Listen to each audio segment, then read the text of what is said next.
사도행전 9장 10절에서 16절 말씀을 통해 이 시대의 누군가에게 신앙의 촉매자가 되시도록 주님의 이름으로 축원합니다. 오늘 본문을 제가 읽어드리겠습니다. 그때에 다메섹에 아나니아라 하는 제자가 있더니 주께서 환상 중에 불러 이르시되 아나니아야 하시거늘 대답하되 주여 내가 여기 있나이다 하니 주께서 이르시되 일어나 직가라 하는 거리로 가서 유다의 집에서 다섯 사람 사울이라 하는 사람을 찾으라. 그가 기도하는 중이니라. 그가 아나니아라 하는 사람이 들어와서 자기에게 안수하여 다시 보게 하는 것을 보았느니라 하시거늘 아나니아가 대답하되 주여 이 사람에 대하여 내가 여러 사람에게 듣사온즉 그가 예루살렘에서 주의 성도에게 적지 않은 해를 끼쳤다 하더니 여기서도 주의 이름을 부르는 모든 사람을 결박할 권한을 대제사장들에게 받았나이다 하거늘 주께서 이르시되 가라. 이 사람은 내 이름을 이방인과 임금들과 이스라엘 자손들에게 전하기 위하여 택한 나의 그릇이라.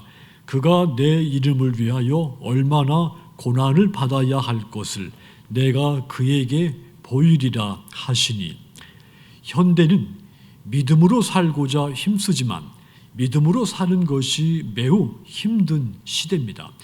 지구촌 여러 곳에서는 지금도 여전히 기독교를 박해하는 나라가 있고 선교의 자유가 제한당하는 그런 나라가 많습니다. 뿐만 아니라 현대는 종교 무용론의 시대, 무종교의 시대입니다. 이런 시대적 환경 속에서 우리의 신앙을 지키는 것은 쉽지 않은 일입니다. 그래서 모든 성도들에게는 영적 촉매자, 신앙의 촉매자가 필요한 겁니다. 화학 용어에 촉매라는 것이 있습니다. 촉매는 자신을 변하지 않으면서 다른 물질을 변화하도록 돕는 물질이 촉매입니다.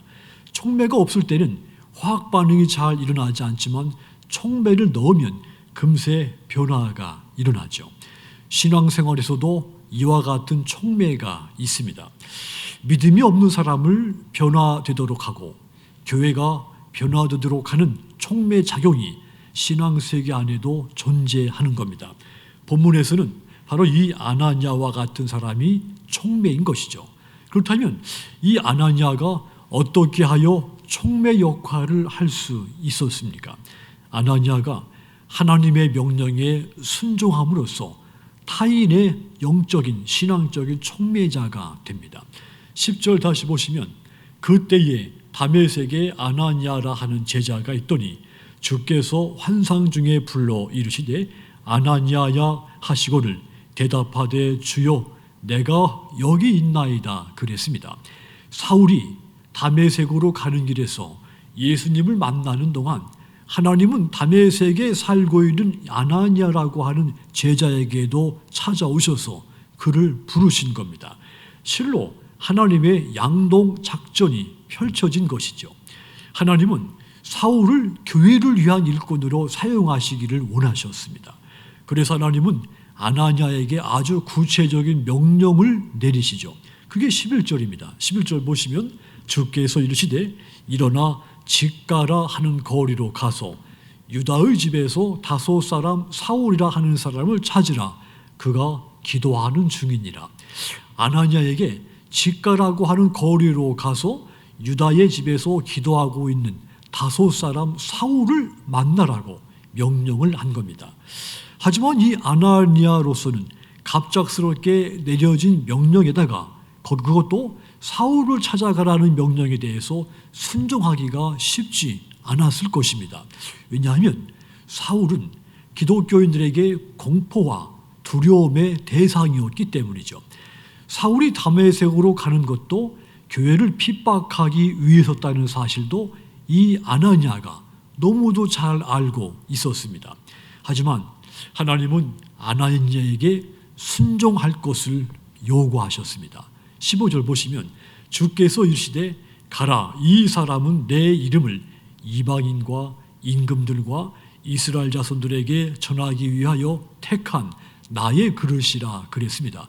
하나님께서 사울을 이방인들을 위해 택하신 하나님의 그릇이라고 했습니다. 비록 지금은 교회와 성도들을 핍박하는 사람이지만 그러나 16절 보시면 그가 내 이름을 위하여 얼마나 고난을 받아야 할 것을 내가 그에게 보이리라 하시거늘, 이 말씀처럼 이후에는 복음을 위해서 더 많은 핍박을 받을 사람이라고 하면서 하나님이 아나니아를 설득을 시킨 겁니다. 아나니아는 하나님의 이 요구에 대해서 순종을 하게 됩니다. 아나니아는 하나님의 명령, 요구대로 사울을 찾아가서 그에게 안수하여 눈에 덮여있던 비늘과 같은 것이 떨어지게 만들었고 사울이 세례를 받게 했습니다. 그리하여 사울을 새로운 삶으로 이끌어 줍니다. 하나님은 이방인들을 구원하시기 위해서 사울을 특별한 방법으로 부르시고 아나니아를 그의 촉매자, 영적, 신앙적 촉매자로 사용하신 겁니다. 이후로 아나니아에 대해서는 성경에 더 이상 나타나 있지 않습니다. 하지만 이 아나니아의 순종, 이것이 사울이 바울로 변화되는데 크게 쓰인 것이죠. 절대적인 도구가 된 겁니다. 순종은 변화의 촉매인 겁니다. 사랑하는 여러분들이 다른 사람의 변화를 위해서 촉매자가 되려면 아나니아처럼 먼저 나 자신이 하나님의 말씀 요구에 순종해야 하는 겁니다. 그러므로 사랑하는 여러분들의 이 거룩한 순종이 이 불신앙의 시대에서 어느 누군가에게 영적이며 신앙적인 촉매자가 되시기를 주님의 이름으로 축원합니다.